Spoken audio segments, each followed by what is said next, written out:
Man cannot discover new oceans unless he has the courage to lose sight of the shore. And this is Andre Gide, novelist and poet from the sort of early 20th century. Now, setting up any kind of business is a risk. And the more kind of experimental, poetic and innovative what you're doing, because obviously I can't see your work, so I can't comment individually, the more difficult it is. It's more of an entrepreneurial model, because you're bringing something new into the world, often without any kind of market research. Most people who set up in business find out what people want, and they supply it. Now that's easy. But when you're doing something quite poetical, innovative, new, you've not only got to find customers, you've got to interest people in that and develop a whole new market. And for that, you need quite a range of entrepreneurial skills. You've got to work really hard to develop more networks. And when people came in this evening, before the end of this evening, I really advise people to talk to as many people as you can here this evening. You know, there's no point coming here this evening and sort of sitting in the corner with a drink and like not speaking to anyone because you're a bit petrified. You know, you have to get out there and sort of talk to people, because you need everybody in this room if you are going to be successful in business. And when I learned more about business, I mean, how it all started was I got involved in some entrepreneurial research in 1999 to find out what made creative people successful, and it was a year. And during that time, I realised that actually networks are so important. And there's this kind of myth that you go out there, you put your stuff on the internet, you have an exhibition, and suddenly you're going to be flash mobbed by loads of people. You know, you really have to work hard to get attention. And I think joining a professional body, an informal network like Makerhood is brilliant, obviously, because it's part of your local community. But, you know, various craft organisations, jewellers' professional bodies, illustrators' professional bodies, you need to kind of have a look at. They are expensive, but even if you can afford just to join for a year or two and go to possibly some of the professional development workshops, exhibitions and networking opportunities, then it will really stand you in good stead. You know, unfortunately, you know, you can't get anywhere in total isolation. And art college can give you this kind of false sense that you're alone in a garret, you know, somehow you're going to make it, and you'll have a show, and somebody will come along, and you won't have to do anything anymore because somebody will be your agent. And it's a baloney, really, apart from a tiny percentage of the art graduates and design graduates get into that kind of representation area. So, you know, professional bodies, networks, don't just rely on the internet to promote yourself. It is vitally important to engage in social networking these days, but everybody now seems to be on the internet, and it's kind of become swamped, you know, by its own success. So you need to be really patient with the internet, and don't expect, you know, instant sales just because, for example, your website is up. Now, income streams of money.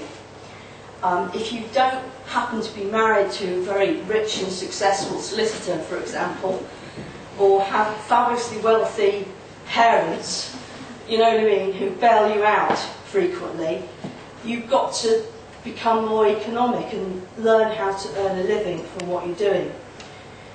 So, the first thing I would really suggest people do is try not to get involved in internships and work experience for too long. Everybody in the arts and design sectors, you know, and to some extent probably in the catering, you know, gets involved with projects for free to get experience and meet people and that kind of thing. But unless it's advantage to your CV, yeah, or you're going to meet someone who's going to be valuable to you in the future, maybe for a reference or to help you with your future career or business promotion or something, then you have to start to think carefully. And we need to be able to earn a living from what we're doing, and if people keep doing things for free, then you're undermining everybody's markets.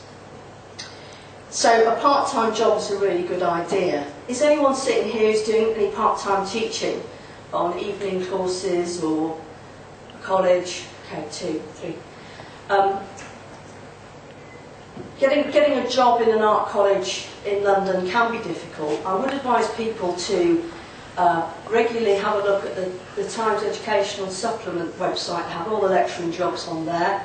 I noticed there's 3 jobs going at Central St Martin's in the fine art lecturing sort of area on the Guardian job search page. It can be a rather nice way to earn your income in a creative environment.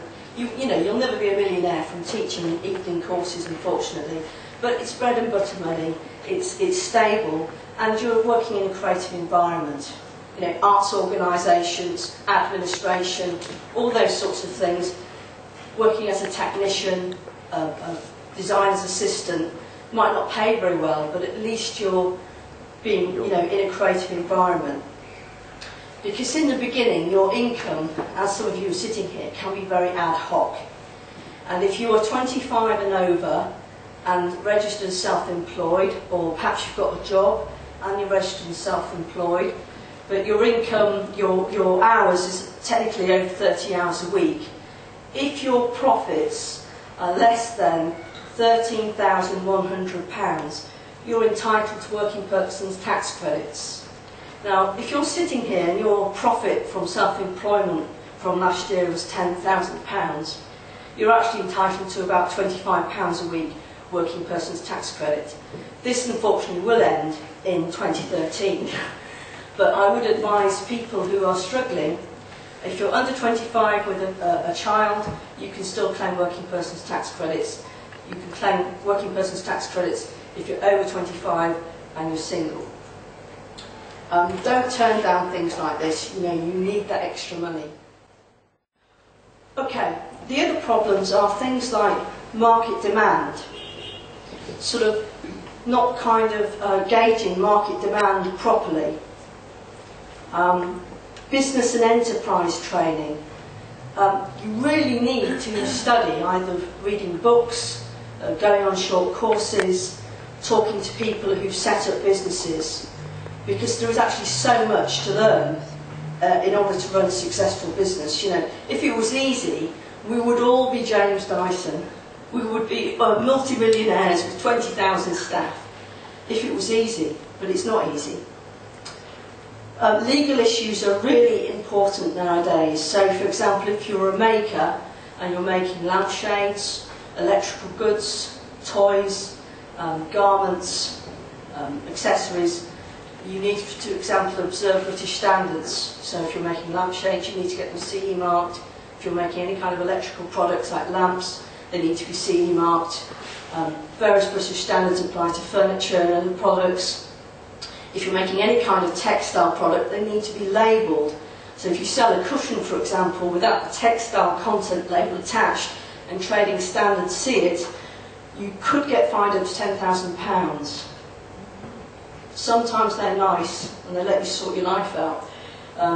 Other times they will just go in straight for the fine. And there are fines for all kinds of other things like that, so you need to check what you're doing. The other issue is actually to invest properly in your marketing material. So, for example, if you have a business card and you've got your website on it, don't have a Gmail or Hotmail address as your contact details. You need to get the proper forwarding sorted out. So many people are still doing this, and it looks very amateur. So you need to come across as a professional. So what things can go wrong in the next couple of minutes? Not being profitable. It just doesn't pay. I'm sure people are sitting there thinking, I'm actually working for about £2 an hour on these bloody things, So, this is what you need to look at. If you're selling things and you're not really making any money, but they're selling, then the next stage is, well, shall I think about manufacture? or outsource in some way? Is there another way to create this which will reduce the unit costs? Obviously that takes a bit of the soul out of the situation, but one has to step away when you're in business. You know, if you get too emotionally involved in what you're doing, you might be more happy, possibly, but you'll be sort of financially sort of suffering a little bit. I'll give you an example about sort of this and the idea of sort of manufacture and not having the right market. A couple of years ago I was at an art exhibition with a lady who was a buyer for Harrods, and we got thrown together in a situation in Hertfordshire. We went to this show together, and we went in and there was an artist selling Christmas cards. It was a Christmas selling show, and in all our studio there were just thousands of these cards, and to be honest they were a bit boring, to be honest. And Zara stood there and she just said, the customer for these cards is not here. And I was standing there going, you know, what are you talking about? She said, the customer is Marks and Spencer's. And with her, you know, with her commercial eye, you know, she could see that they weren't really going to get anywhere sitting at home making these individual cards.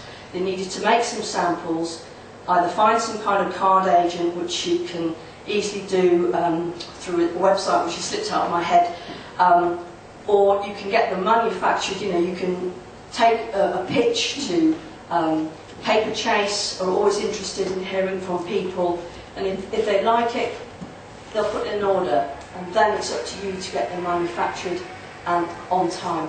And with anything like greetings cards, work between 2 and 4 years ahead of any particular Christmas date. It's a very long run-in time for orders and manufacturing of Christmas cards. Okay, poor money management is another big issue. Go and see an accountant. Most accountants will see you for free for half an hour. There are plenty of accountants on the ArtQuest website. Also, there is this brilliant organisation called TaxAid, which is taxaid.org.uk. They've got an office in London, and they're pro bono accountants, which means they're accountants who give up their time to help people whose income or profits are less than £16,000 a year. So you can ring them up for free, you can go and see them for free. Okay, finally, I think the big round-off really is legal situations, contracts, copyright, design right, terms and conditions, regulations. It's a minefield.